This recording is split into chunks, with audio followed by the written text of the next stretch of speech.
guys, magkano tayo ng drone. Anuhin natin ang drone. Bubuksan natin ang E88 Wi-Fi. Buksan na natin. Wow. Look at.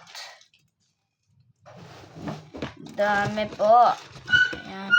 Ayan na pa po siya. Extra. Tapos, ito na po yung drone niya. Ito na po yung drone. Tapos, ito pa po pala yung bala niya. Ito po. Tapos, yung remote control.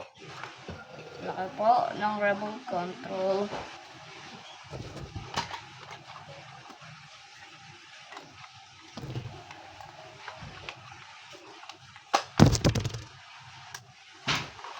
So, paano po po yun? Tapos, ito pa po. Mga pag nagpa-practice, may ano po. Tapos, ito pa po yung kailangan niya pag-practice, ha? Pag-aralan. Po, nagpag-aralan ko na po kasi. Kaya, paano po po ba, guys? Bye-bye!